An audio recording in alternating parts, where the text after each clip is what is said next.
আসসালামু আলাইকুম এভরিওয়ান। এটা হচ্ছে ছোট মাছের চচ্চড়ি, বেগুন আলু দিয়ে একটু ধনের পাতা অ্যাড করেছি।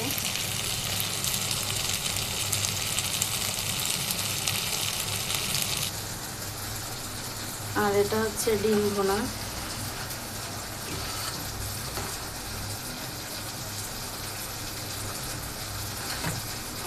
ঝাল ঝাল ডিম ভুনা।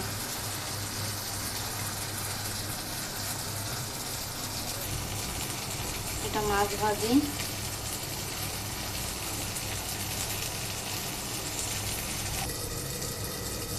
এখানে দুধ জ্বালাইছি, এটা আয়নবাবুর জন্য।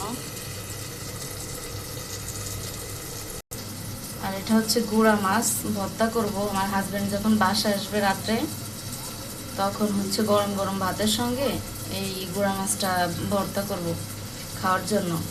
কারণ এখন যদি এটা ভর্তা করে রাখি, গরম ভাতের সাথে না খেলে এটা ভালো লাগবে না। এই জন্য আমার হাজব্যান্ড আসার পরে এটা ভর্তা করব।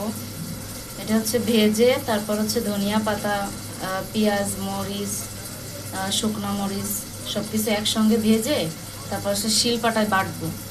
বাটার পরে তারপর গরম ভাতের সঙ্গে খাবো।